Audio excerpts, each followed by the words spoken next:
everybody. We got a great one today. For a change, Ari Berman, Mother Jones' national voting rights correspondent, is back.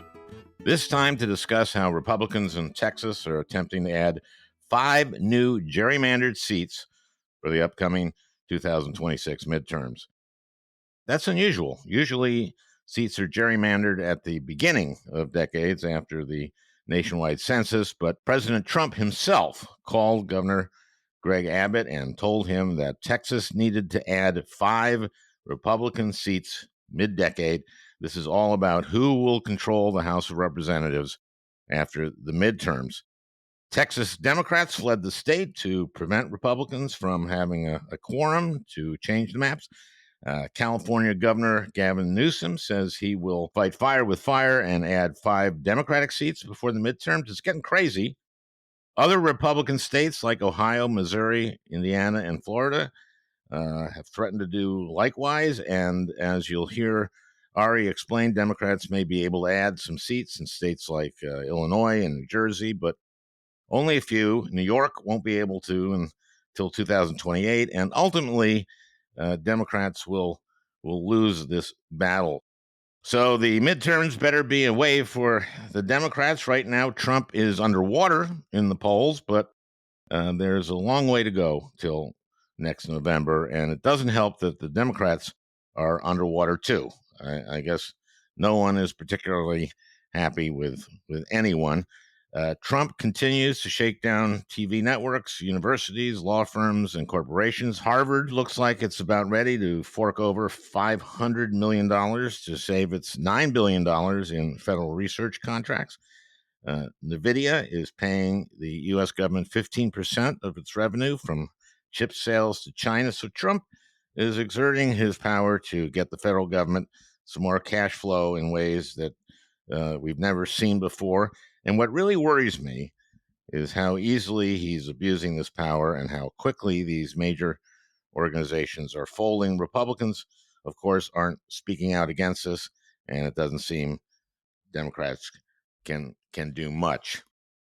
Trump has sent troops into Washington, D.C., even though the crime rate in our nation's capital is at its 30-year low. It's still too high in some of the city's wards, but I don't know how this is going to go. This seems to be another example of Trump flexing his power in alarming ways. And they've started locking up DC's homeless. Don't do that. Give them shelter and respect and treatment. That's what they do in Miami, and it works. We did a podcast on that with Miami-Dade County Judge Steve Leifman a few years back, and it's a great program. Is the autocracy we all feared upon us? I think so. And I hate that you may hear me saying that every week on this podcast. I'm recording this on Friday when Trump is now on his way to meet Putin in Alaska. By Sunday, when this drops, we'll know more.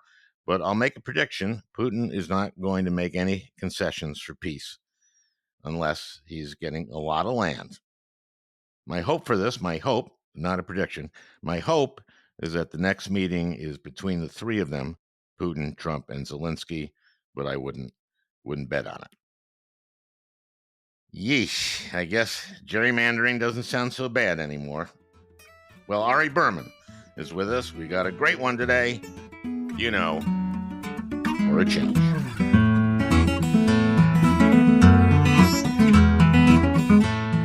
Now, the midterms are a year from November. Traditionally, they go for the party not in the White House. And there's been 3 exceptions in the last century. You know those? One of them was 2002, when Bush was the war president. I don't know the other 2. Okay, FDR in 34, I guess, because he had such a spectacular start, and they were so relieved. He had a great first 100 days, etc. And the other was JFK in 1962 after the Cuban Missile Crisis was resolved soon before that or so. But other than that, that's the out party usually gains seats, right? Yep. Democrats should have a good midterm in 2026. And they need to only pick up, what, 3 seats? Yeah. Okay, to take control of the House. But Trump approached Governor Abbott in Texas and said Republicans could pick up, what, 5 more seats if they just did some gerrymandering. Yeah, that's basically it. Yeah. So that means they would pick up a margin of 10, right? 5 either way, I guess. Is that the math? Is that the correct math? Well, I mean, the math is that basically Democrats have to pick up 3 seats to take back the House. Right. So if Texas adds 5 seats to that, Democrats need to then flip 8 seats to take back the House. And so it makes it a lot different. That's the difference between, a close election and something that's closer to a wave. And obviously, Trump feels like there's a good chance Democrats will take back the House because this is pretty extraordinary, Al. Mid-decade redistricting, as you know, is in and of itself very rare. The last time I remember it happening was 2003 in Texas, when then House Majority Leader Tom DeLay pushed Texas to redraw its maps. But that was an extraordinary thing to do. Usually it's done after a census. Exactly. So just doing it absent a court order or something like that is incredibly rare. Then the president basically telling a state, you have to do this to protect me. I've never heard of that happening. At least Tom DeLay, when he did this in Texas, was from Texas, and he could credibly argue that Texas was moving from a Democratic state to a Republican state. The legislature that's redrawing the maps in Texas is the same legislature that just drew the maps. So presumably they already did pretty much everything they could, or they thought they could, to protect the Republican Party's interests in Texas, because it was an entirely Republican-controlled process. And Trump said, that's not enough for me. I need 5 more seats, which is just an extraordinarily authoritarian thing to do right before a midterm election. And this was obviously his idea, or someone in the White House saw this opportunity. I mean, I doubt it was his idea. I don't think Trump is that plugged into how district maps are drawn. I don't think he's known for his attention to detail on that front or many others. Someone had this idea. Presumably there was discussions between Texas Republicans and the president's team, and the Texas Republicans were persuaded to do this, because the interesting thing too here is that Texas Republicans didn't even really want to do this. If you had polled Texas Republicans in the House at the beginning of this process, should we redraw the districts, they probably would have said no, because they are all in safe seats. And they were convinced that they could pick up 5 more seats without any kind of risk to them. Now, we'll see whether or not that's true. The maps are drawn pretty surgically to make more competitive Republican seats, but without actually costing any current Republicans any more competitive seats. But we'll see what happens. Let's just say they draw 5 new seats. They only pick up 3 of them. They've still picked up 3 seats than they otherwise would have had. So it's kind of a lose-lose proposition from the White House's perspective. You'd be a win-win. A win-win, yeah. It's a win-win from the White House's persptive. Yeah. The lose-lose for democracy. Yeah. Okay. Well, okay. Now, right now it's 25-12, right? 25 Republicans, 12 Democrats. Yeah, I think 1 seat's vacant for the Democrats. So it's normally 25-13. Sylvester Turner, who represented Houston, died. And Greg Abbott, the governor of Texas, has taken an extremely long time to call a special session to fill that seat, presumably because he doesn't want Black residents in Houston to have proper representation in the House. So there would be an election, and it's up to him to call an election. It's up for the governor. Yes, and he hasn't called that election until November. Meanwhile, they've gerrymandered that district. While there's no one in it, they're basically redrawing the districts of someone who's not represented in Congress to try to oust another Democrat, Representative Al Green. So that's that's a Houston district. Yeah, that's a Houston district. So the way they've done these to try to pick up these 5 seats is they've made 2 Latino districts more Republican that are represented by Democrats. These are in southern Texas. Yeah. Right. Then they've basically dismantled districts in the Austin, San Antonio area, the Fort Worth, Dallas area, and the Houston area. All of these districts are either represented by Black or Hispanic Democrats or have a lot of Black and Hispanic Democrats in them. So they're really changing around representation, and they're either making these districts a lot wider or they're putting more conservative Latinos in them to say, hey, they're still majority minority districts, but they're districts that are going to support a Republican candidate. Okay, so this was the White House's idea, and Abbott went for it, even though you don't do that usually without a new census. Yes, exactly. Although Trump is now also calling for a new census, which is extremely questionable in and of itself. He's calling for a new census in the middle of the decade? Yes. Okay. And this is not going to allow in the census to count people who are undocumented. Yeah, I mean, it's unconstitutional in a number of different ways. First off, the census happens every 10 years. It already happened. It happened in 2020 when Trump was president. It's hilarious that Florida Governor Ron DeSantis called it the Biden census, which is so funny because it happened under Trump. Yes, Biden released the data, but he released the data that was collected under Trump. Right. And the Constitution is also very clear that it's everybody. It's everybody who lives. Everybody in America, not every American citizen, which is something that people don't understand. Now, again, we don't know what this current Supreme Court would say about anything, but this seems like pretty settled law. But Trump says he wants a new census based on the 2024 election data, which, as far as I know, the census is not based on election data, and especially not election just happened. And he also says he wants to exclude undocumented immigrants, which also is not how the census works. But nonetheless, sort of a tangent, but he's doing this in conjunction with the whole redistricting stuff that he's pushing. Okay. So in order to do this, they needed to pass some legislation, right? Yeah. And so that's when Democrats left the state. How many state legislators left the state? I think something like 50. It's a little hard to figure because there are some people that are missing in Texas too who aren't at the state house. But generally, I think about like 51 or more left. And how long do they have to be gone?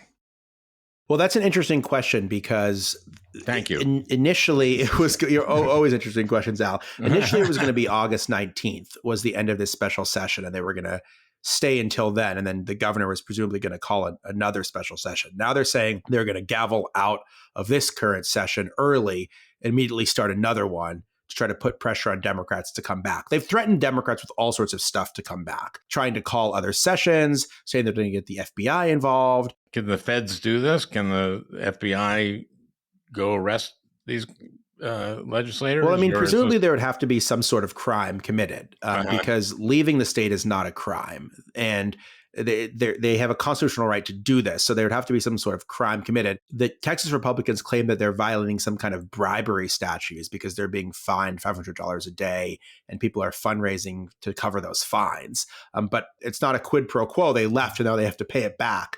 They didn't leave because they wanted to get fined $500 a day. So I think it would be pretty dicey. So who's paying for this? Is Beto O'Rourke's group doing some of that? That was one of the groups that was paying for this. The Texas courts just said that Beto O'Rourke's group can't pay for them to do this. Okay.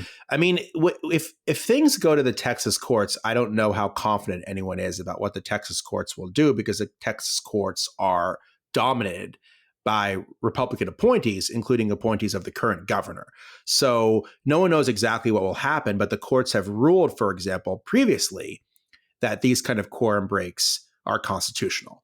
And so it would seem that the idea that they are vacating their office is hard to argue because what the Texas Democrats are arguing is that we are using the power of our office to protest a policy that we and our constituents don't like. Okay. So what are Democrats around the country doing?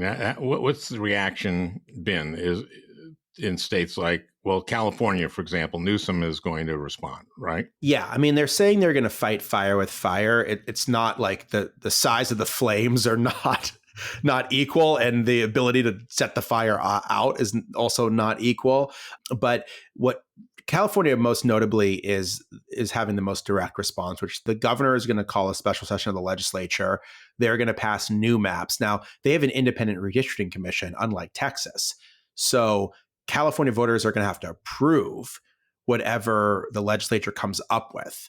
And that's going to be risky because there's going to be people that are opposed to it. And so unlike Texas, where this can just become law, assuming the Democrats at some point come back, in California has to be approved by the voters. So it's a more complicated path, but it's the closest to an actual response in terms of numbers, which is that Texas Republicans say they want to pick up 5 seats. California Democrats say, well, we can eliminate 5 Republican seats.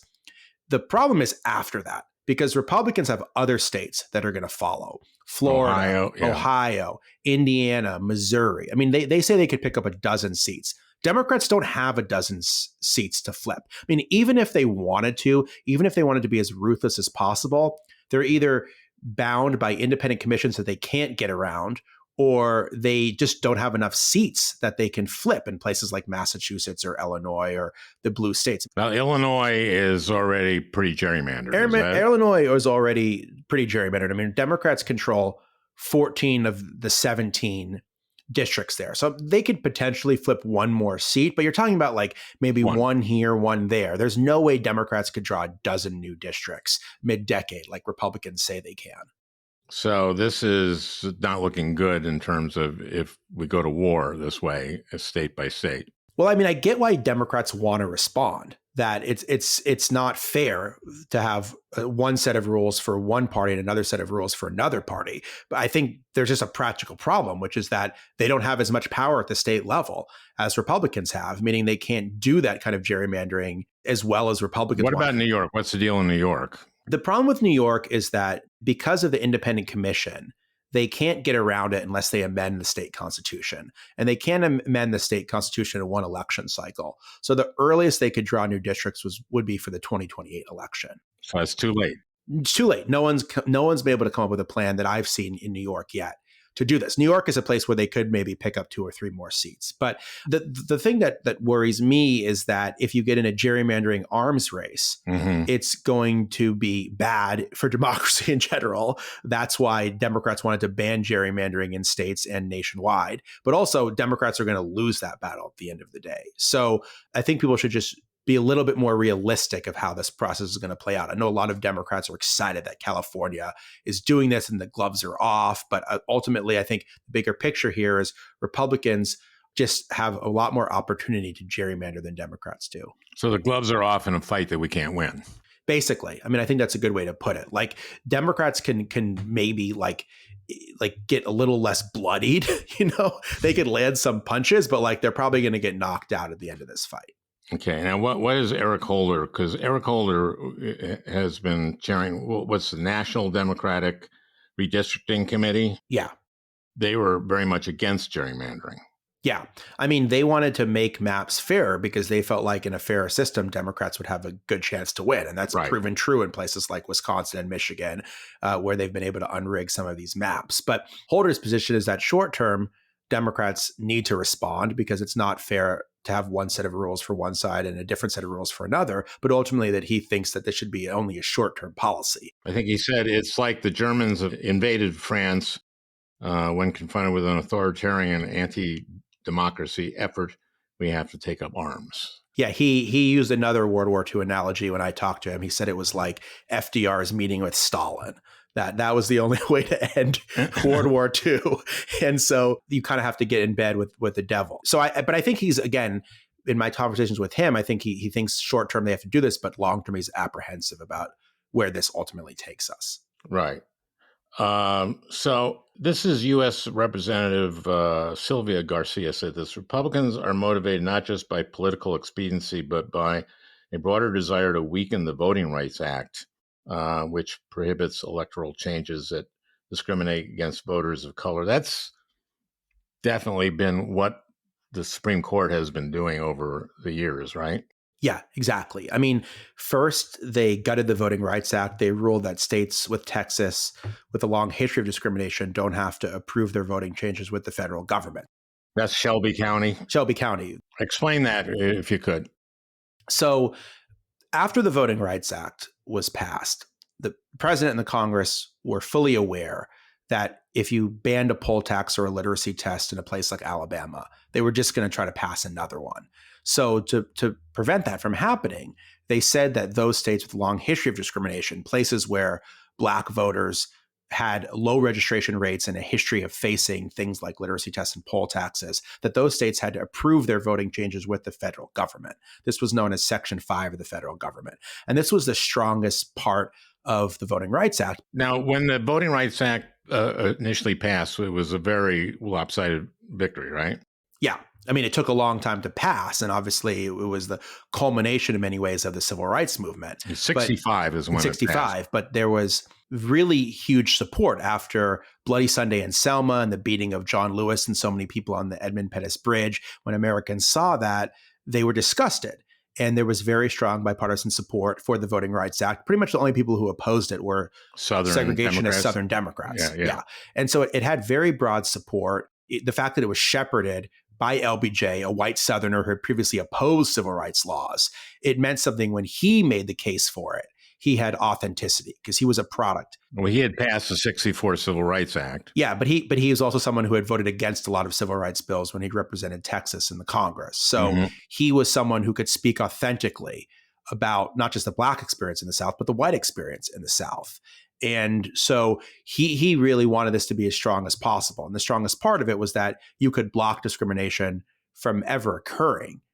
And so the Supreme Court gutted that part. Then they've systematically weakened other parts of the Voting Rights Act. And now it's further under threat in Texas. What they're basically trying to do in Texas is they're trying to dismantle districts in which you have minority groups that are a combined majority, meaning like Blacks and Hispanics in districts form a combined majority.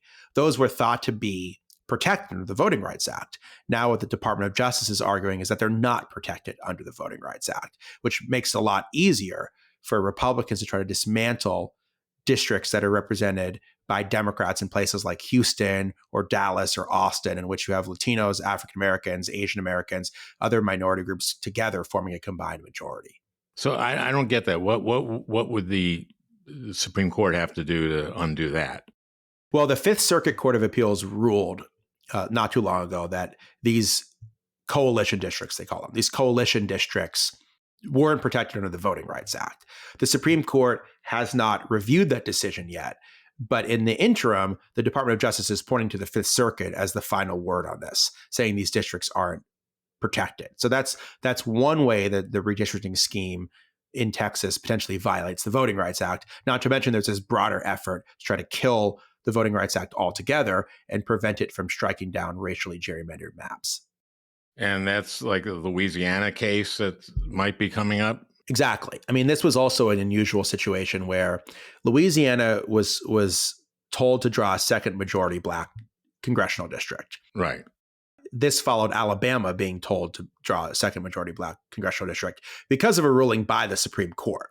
These were states where the Black population was 30 to 40% of the state, but where there was only one majority Black congressional district. Civil rights groups showed pretty clearly you could draw a second one. The Supreme Court, kind of surprisingly, given their record on voting rights, agreed in the Alabama case. So Louisiana did the same thing. Then a group of, quote, non-African-American plaintiffs filed suit, said that the second majority Black district violated the Voting Rights Act. Seemed kind of cut and dry. This was a very rare example where both Louisiana and the NAACP were on the same side of an issue. So he thought the court would rule in their favor. But instead of deciding this case this year, They put it off. They scheduled it for next fall, and they changed the whole question of the case. The question of the case is now whether or not these kind of minority districts violate the 14th and 15th Amendment. And if they were to say that, which would be a radical redefinition of what the 14th and 15th Amendment were meant to do, which was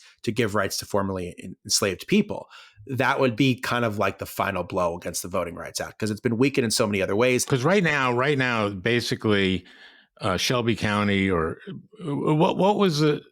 It wasn't Shelby County. What was the decision that said that partisan gerrymandering was okay? Yeah, that was the Rucho decision in 2019 that was also authored by John Roberts. So exactly, that's what I was getting to. So first they weaken the Voting Rights Act. Then they say that partisan gerrymandering claims can't even be brought in federal court, let alone struck down, which is insane because federal courts deal with every single issue we can think of. I mean, the Supreme Court has the power to proclaim that Trump is a king, but they're evidently not somehow qualified enough to decide whether or not a map is illegal or not. And so, I mean, that creates a situation in Texas where they can basically say, like, yeah, we're doing this to help Trump. Yeah, Trump told us to pick up 5 seats, but there's nothing wrong with it because that's what the Supreme Court said we could do. So it just gives a green light to all sorts of egregious partisan manipulation. The one thing you still can't do is draw districts that clearly discriminate against people under the Voting Rights Act. Well, that by a minority, in other words, the court can overturn a district that is racially gerrymandered. Exactly. But they can't overturn a partisan gerrymander. Now, what's happening is a lot of people are doing racial gerrymanders and just saying they did it for partisanship. There still are some protections left in the Voting Rights Act, but it's very likely they're going to try to get rid of those as well, which would make it almost impossible to challenge gerrymandering in any sort of context before the Supreme Court. So is that effectively getting rid of the Voting Rights Act? Pretty much, because there wouldn't be much left. I mean, you could still bring lawsuits, but it would just be very, very difficult to win them because the Supreme Court's basically said, we're not going to make states with a long history of discrimination approve their voting changes anymore. We're going to make it much tougher to strike down those kind of discriminatory changes once they're in effect. And we're also going to make it very difficult, if not impossible, to challenge gerrymandering in either a partisan or racial context. So basically, states can do whatever they want when it comes to manipulating the voting process. And there's not much of anything we're going to do about it. So Roberts has been effectively one of the biggest enemies of fair voting. He has been. And he has this reputation as a moderate on the bench. And I think that's just a sign of how far to the right the court has shifted, because Roberts has been an architect of the authoritarian takeover and of Trump's presidency in so many different kind of ways. And Citizens United wasn't his decision, but he joined it. He joined it, and he was the Chief Justice during that. Yeah, and I mean, he was part of the court that did it. So I mean, he didn't write it. It was written by Anthony Kennedy. Didn't Kennedy say that he envisioned there would be disclosure of? Yeah, and of course, there's no disclosure. Yeah, so even what Kennedy wanted never came to fruition. But I mean, the reason why there was a majority for Citizens United was because Alito and Roberts were put on the court. I mean, that's what shifted the court dramatically to the right. And then it's been shifted even more dramatically to the right, with Brett Kavanaugh replacing Justice Kennedy. Mm-hmm. Of course, a seat was stolen from Barack Obama, which went to Neil Gorsuch when it should have gone to Merrick Garland. Mm-hmm. And then Amy Coney Barrett replaces Ruth Bader Ginsburg right before the election. So they block Merrick Garland 8 months before the election, say it's too close to the election, and they confirm Amy Coney Barrett 8 days before the election. So Scalia died like in February. Yeah. Exactly. And they said it was too close to the election. And Ginsburg died in October, like mid-October. And they mid-October, maybe September. It was late September. It was late September, but they confirmed Amy Coney Barrett. I mean, early voting had already happened. I forget the exact number, but something like 50 or 60 million ballots had already been cast by the time. I mean, so we weren't just too close to election. We were quite literally in the middle of an election when Coney Barrett was confirmed. And that's how we get, a 6-3 majority, which just means that for any majority case to get 5 votes, you have to get not just Roberts. They stole 2. Yeah. I mean, yes, for sure. They stole 2. One could argue they stole 3, considering the background checks that were not done on Kavanaugh by the FBI. But certainly 2 of them were. But someone else would have been. But certainly 2. Some other Republican would have made 2 is the difference between a majority and not having a majority in the court right now. Yeah. So it'd be 5-4 the other way. Yeah, but I mean, the Supreme Court has been enablers of Trump's authoritarian agenda in so many ways. And I think one of the most concrete ways that Trump's trying to effectuate his authoritarian agenda is to make elections functionally meaningless. That people think, Democrats, you will vote, Democrats will take over Congress, there'll be some sort of accountability, but that's not going to happen if the races are gerrymandered in such a way that there's not enough districts for Democrats to pick up, let alone all the other things they're trying to do. And that's what we're talking about right here. That's what the subject of this is, which is they effectively are doing that. They are. And I mean, we don't know to the extent it'll work. We don't know if Democrats will have a big enough wave. But it's like every time there's an election, Democrats have to face more and more obstacles to be able to win them. Like he made mail voting more difficult. So then it's like you have to have all these rules to be able to cast a mail ballot they didn't need before. Is he doing something now where he's saying that you have to be a citizen and you have to prove your citizenship? Well, he's trying. He tried to do that. Mm-hmm. He hasn't been successful. How would you do that? How would you would have to bring your birth certificate? How would you have to do that? Well, the way it would work is that there's basically a federal form that's used for people to register to vote. There's different ways to register, but that's one way to do it. And you'd have to show a passport or a birth certificate to be able to register. How many Americans have a passport? Like something like 100 million Americans don't have a passport. Right. So, I mean, a lot of people don't have a passport. More people have a birth certificate, but a lot of them, people don't know where it is or don't carry it around with them. I always carry my birth certificate. Yeah.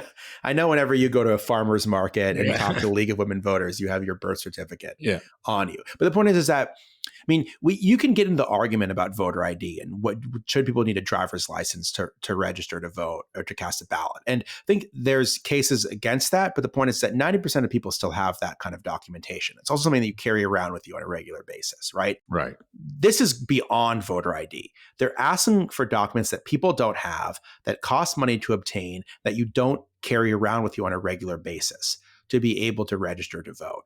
So this would make voter registration a lot more difficult. There's also like this came before the Congress. There was something called the SAVE Act, which basically said you have to show a passport or birth certificate to register to vote. Well, then there was this whole question of what happens to married women who change their names. Their name is not the same name anymore, right? So they can't use their birth certificate. So then you're talking about there was 70 million married Americans who wouldn't be able to register to vote. And if you look at who changes their name, they're much more likely to be Republican women than Democratic women. So we should be for that. Well, I mean, I'm not saying we should be for. I'm just saying there's collateral damage in terms of making registration more difficult. Like it's not just necessarily going to affect Democrats. It affects all these populations that you don't normally think about. And there are people who don't have driver's license. There are for sure. I'm saying that there's reasons why voter ID laws are bad. But I think one of the talking points about these proof of citizenship laws is all we're doing is asking you to show an ID to vote. And actually, that's not what they're doing.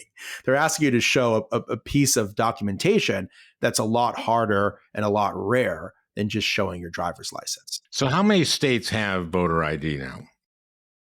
A lot, right? It depends like exactly how you define voter ID. I mean, most states require some sort of documentation to be able to vote. But I think about half the states have like you have to show a driver's license to vote.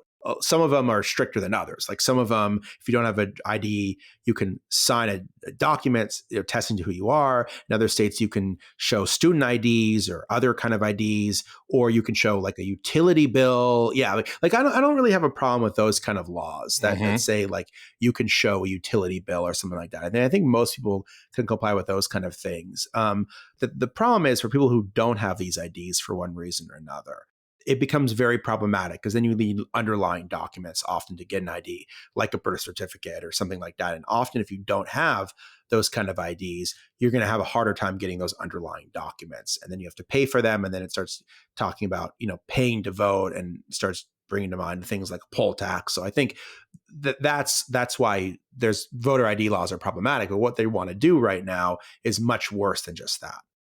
So what other kinds of methods have Republicans used to try to make it harder to vote?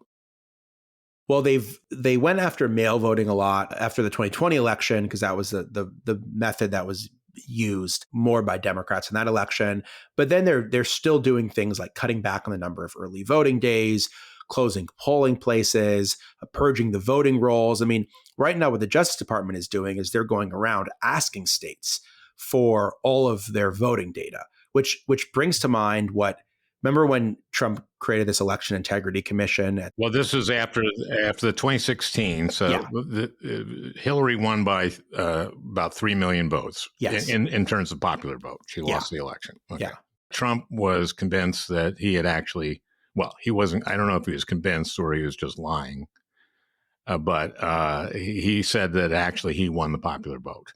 Yeah, and he said 3 million people voted illegally in California, and that's why he lost the popular vote. In California? Yeah, in California specifically. and they were all, undocumented immigrants? Yeah, they're all undocumented, yeah. Okay. And so he appointed this commission to prove it, right? Yeah, he appointed this commission to prove it. It was headed by Mike Pence, but the functional head of it was its vice chair, Chris Kobach, the Secretary of State of Kansas, someone who I've written a lot about. And they went on this huge search. They asked for voter data, very detailed voter data from all 50 states. And they got a lot of blowback, including from a lot of Republicans. The Secretary of State of Mississippi famously told Kobach to go jump in the Gulf of Mexico. Now Before the it was Gulf called of the Gulf of America. America. Yeah. But DOJ is basically trying to do this right now. And they're doing it under the auspices of the Department of Justice, not a commission. And also, it's not just the voting section that's doing it, the criminal section is involved, which is raising the possibility that they're going to demand this data from states, and that if states don't provide it, they're going to start criminally charging election officials and other officials.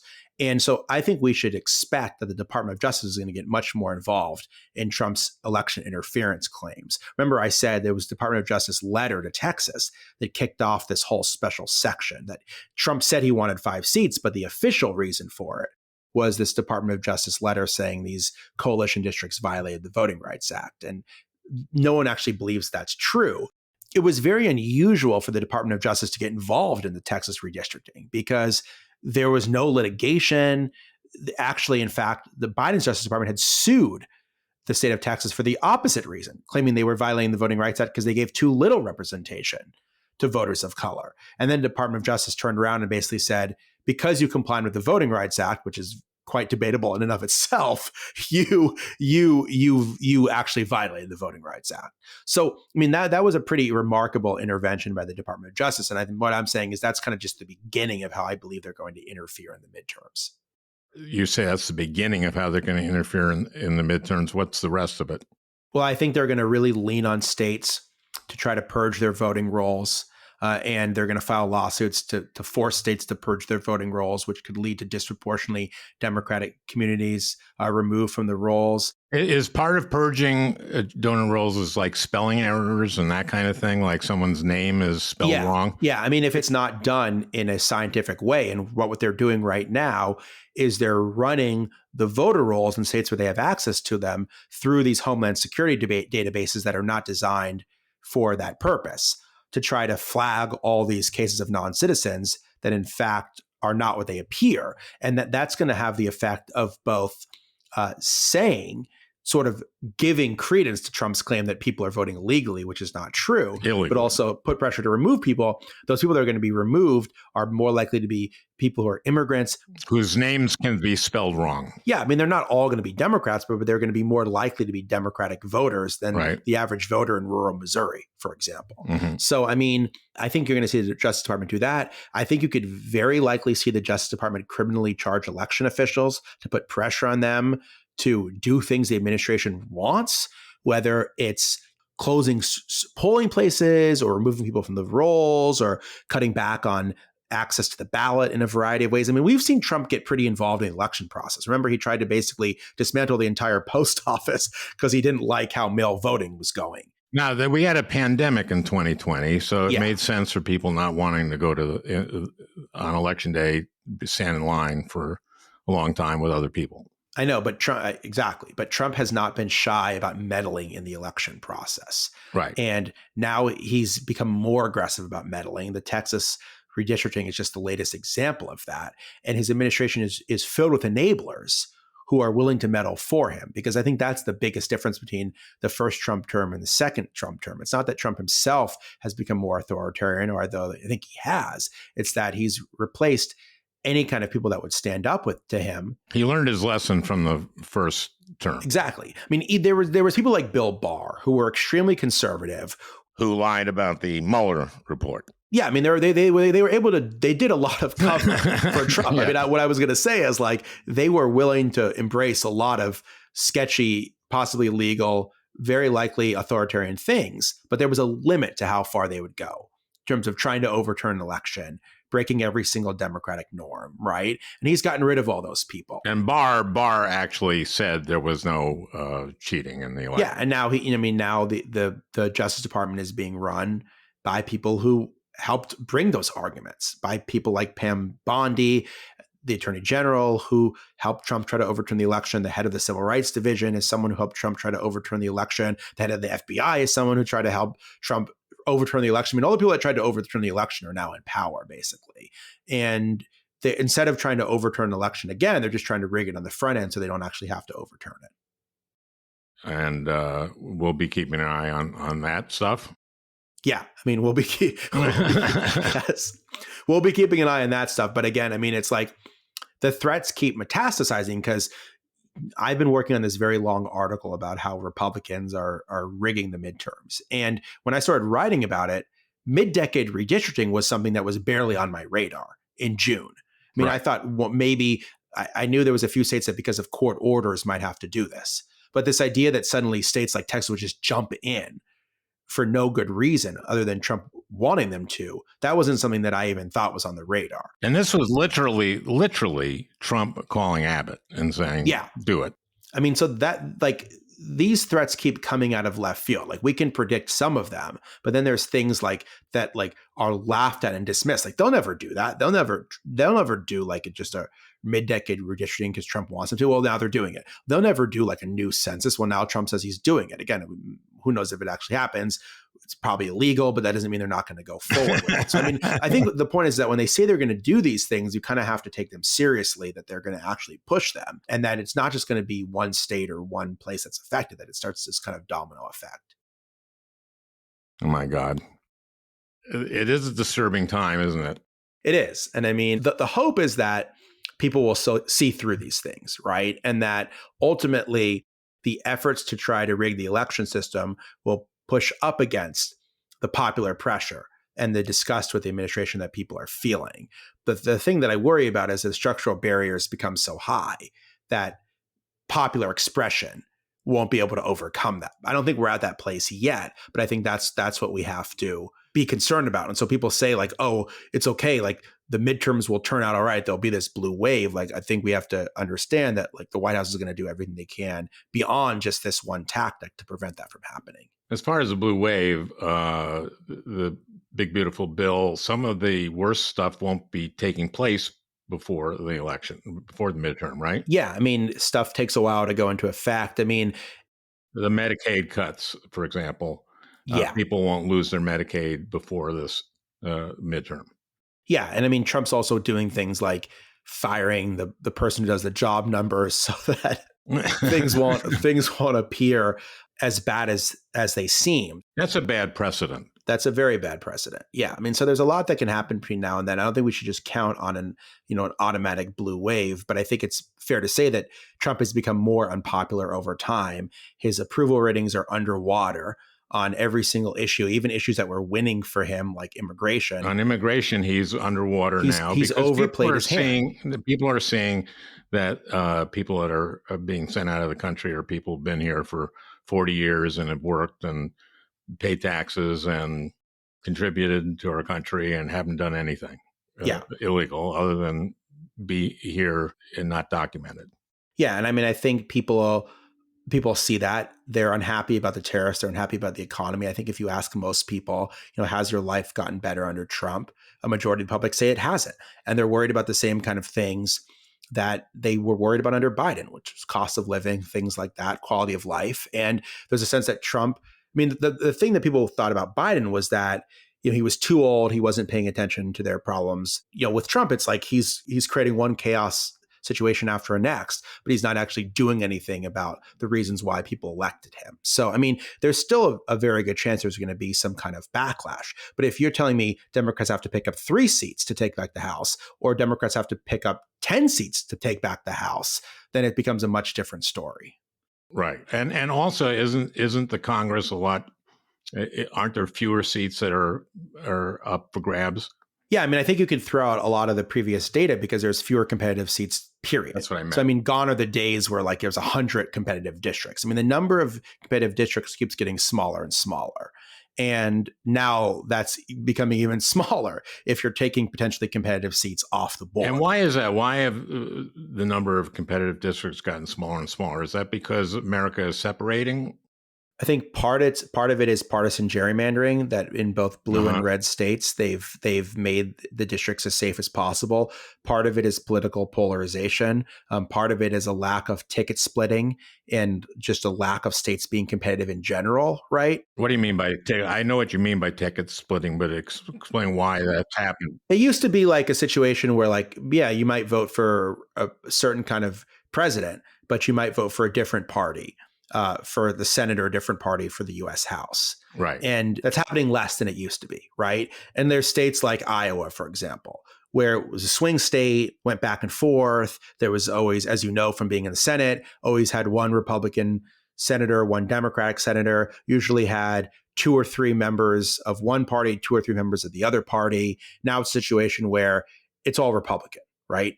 I mean, it's a solidly Republican state. It has 2 Republican senators. It has an all-Republican congressional delegation. I mean, and that's just one state, but there's a lot of states that are like that right now. And there's a lot of states where there used to be 2 or 3 Democrats. Now there's only 1. So it's just created a situation where there's fewer swing states in general because of those things. One last question, I just curiously, Wisconsin.